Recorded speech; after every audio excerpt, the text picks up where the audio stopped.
Welcome. This is James Corbett of the Corbett Report. And this is James Evan Pilato of MediaMonarchy.com, and we both welcome you to another jam-packed episode of The New World Next Week, which of course you can find at newworldnextweek.com. And as always, we'd like to thank ParadigmShift.tv for getting this shown on Sky Satellite Channel 201. And a huge thanks to everyone out there who helps share and spread the word about New World Next Week.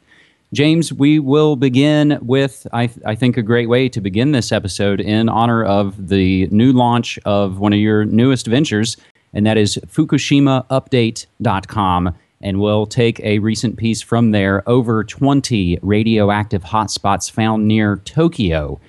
And we have more reporting from the New York Times and Voice of America, as well as Washington'sBlog.com. Tokyo and the adjoining city of Yokohama were found to contain hotspots with very high levels of radiation, and all of the hotspots were originally found by citizens using Geiger counters because the government wasn't really testing.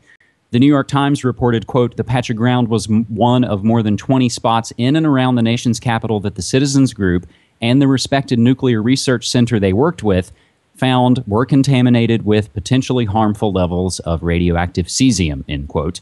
And Voice of America also noted, quote, "While the news about high levels of radiation found at one of Tokyo's ballpark complex had been reported overseas, including on the front page of the New York Times, it had yet to be mentioned at all in Japan's mainstream media." James, you also on FukushimaUpdate.com have a related video that comes from an interview the Wall Street Journal conducted with Japan's Minister of Education and Science, addressing the alarming issue of the recently discovered radioactive hotspots in Tokyo and other areas far from the Fukushima nuclear plant. So I will hand it back to you, James, to discuss this story as well as anything you may want to add about FukushimaUpdate.com.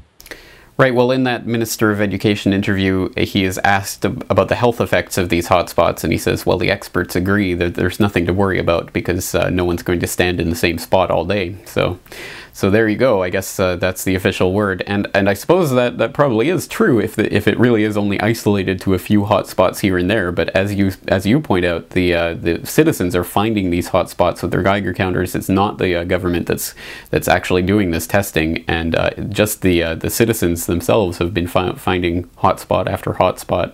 And I just had a chance to talk to Arnie Gunderson about this very topic, and I guess that video will probably be up by the time you're watching this video.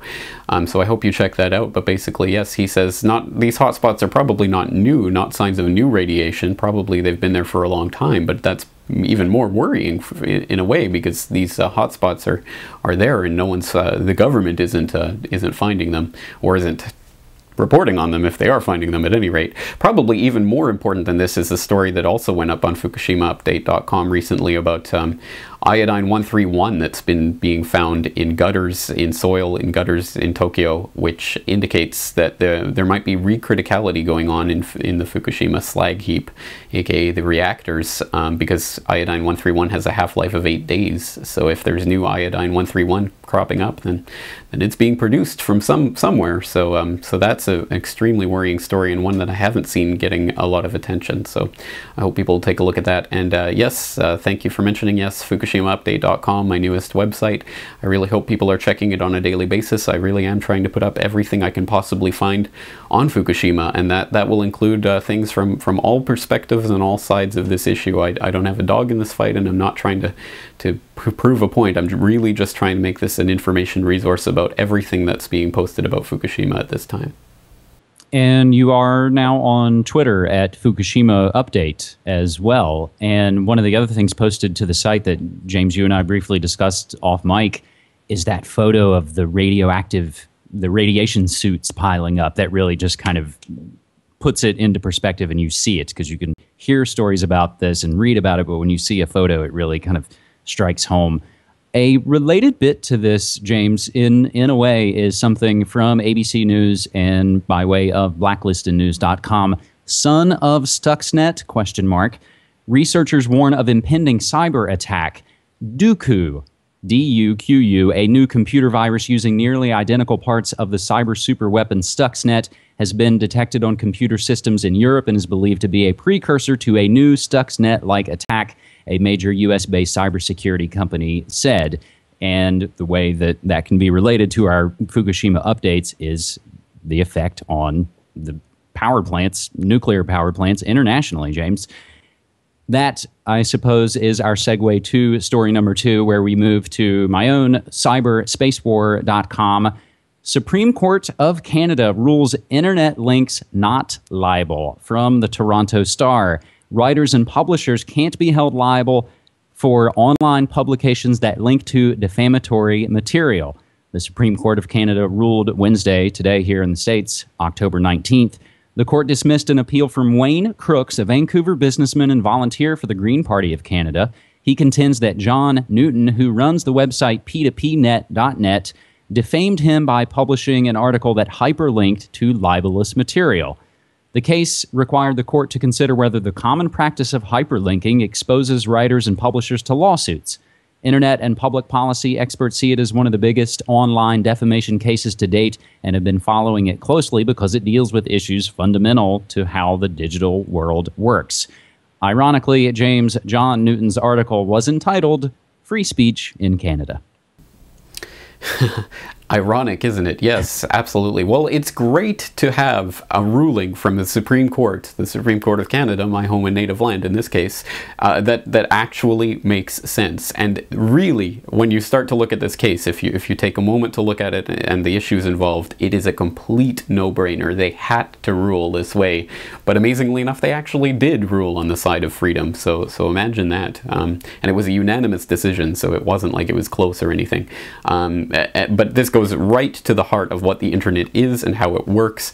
And if the idea of trying to hold someone accountable for libel, for linking to a site that contains libelous material, when even the person in the case involved in the case admits that the libel wasn't involved in the article itself, and it wasn't mentioned or commented on in the article, it was just a link to a site that held the libelous material. So if you can hold someone accountable for that, then basically the internet as we know it would cease to exist, and sites like yours and mine just wouldn't be possible. So this is, again, it's a no-brainer, but I'm glad that the Supreme Court of Canada actually made a ruling that makes sense. I've added in on this post on cyberspacewar.com some of the related bits and even the link to read the, of course, lengthy judgment in this case from the Supreme Court of Canada. James, we've gone from Japan to Canada, and for our third and final story, we will go to Greece. By way of the intelhub.com, citizens swarm the streets of Greece in a whirl of violence. A parliamentary vote to deepen the spending cuts by the Greek government is pushing people by the hundreds of thousands to act now and swarm the streets, erupting them into a whirl of violence. The protest was formed for the first day of a huge 2-day strike by private sector and civil servant workers. An excerpt from the Wall Street Journal described how the locals feel, quote, "We have reached the limits of our endurance, and what is worse is that there is no ray of hope. We want to send a message that these austerity policies have been a catastrophe for Greece," end quote, said a spokesman for a private sector union. Prime Minister George Papandreou's PASOK and his party are not happy about the reforms, which might tip off the globalists to try and form a fake centrist movement in Greece as elections are approaching. A few related bits and updates as of maybe just an hour ago, and as James, I believe you mentioned last week, that when folks are watching these episodes and as we're covering breaking news stories, things may have developed beyond what we were able to put into this episode. But as I have it right now, the updates: clashes as Greeks strike against the new austerity cuts. That's from the French agency Press and from the Los Angeles Times. Greek protest against budget cuts turn violent.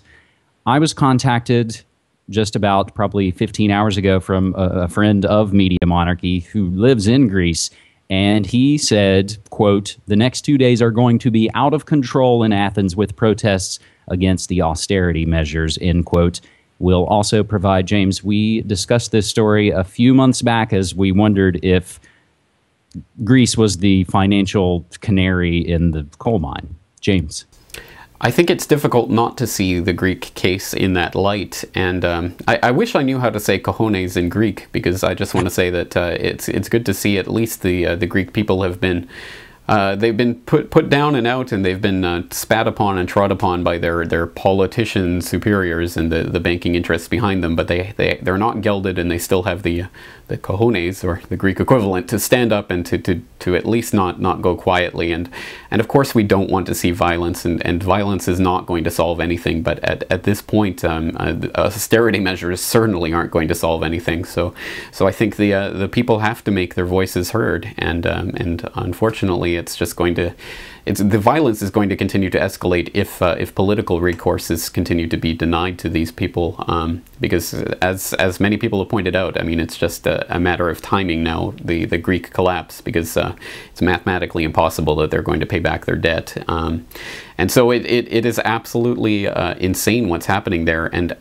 I think you're right. I think we have to see this as a canary in the coal mine type thing, and myself being a Canadian, I look at it from the North American perspective, and I wonder, if we can extrapolate from what's happening right now in North America and see, down the road a few years, depending on what happens. I mean, could we be seeing that coming to North America? And in some ways, maybe it's even a hopeful thing that to see what's happening right now, at least with the Occupy movement. Whatever you think about the Occupy movement and what it is, at least it represents there are large numbers of people who are willing to get out and do something. We've just seen such complacency on the part of the people for so long, such apathy, and so many people who are just unwilling to even go out and do anything whatsoever to actually affect change. So again, I'm not saying that Occupy is a great thing, but at least it's something, and so there's a lot of issues here, but my heart goes out to the Greek people who are suffering for the ills of their bankster overlords. And it's not just Greece. And this article from Shepard Ambellis of the intelhub.com goes on to say that, this can be the United States as well, as we've seen massive troop movements and all the discussions, reported in the Washington Post about tens of thousands of military troops here in the States being prepared for some type of civil unrest. And I think, James, again, whether it's Greece or whether it's the States or where, it's the same story again and again of, interconnected, multi-generational serial killers who set up the private central bank and print the money and charge interest. And it goes on and on and on. And they take the gains and they throw us the debts, and we're supposed to pay all them. And so that's what we see, wherever people are occupying all around the world, it's generally because of that kind of scenario that's played out. I mean, am I right? That's exactly right, and ultimately, I think the real task right now is to occupy consciousness, because ultimately this is a war for your mind, and that's what it comes down to. Violence is not going to be the answer to anything here, but intellectual violence, resistance, refusing to let them occupy your mind is absolutely the key. And on that note, I had a listener, Jeff Swanson, who took it upon himself to go to Occupy Vancouver and put together a video report of what was happening there on October 15th, and I've watched it. It is excellent, absolutely brilliant report. So I'll just leave it at that. It'll go up on my YouTube in the next couple of days. I really hope people take a look at that, and when they see it, like it, favorite it, share it with everyone. It's a genuinely great report. All right, James, thank you so much for folks keeping score at home. This has been the 88th episode of NewWorldNextWeek.com, and myself, I have my Media Monarchy episode prepped this weekend to go over all the news all around the world. As James, again, you and I said off mic that there's so many things going on. It is tough to give an overview and get into depth on any of these stories, but as we say, don't take our word for any of it and go research all of this stuff for yourself. That's exactly right. See you next week. Thank you.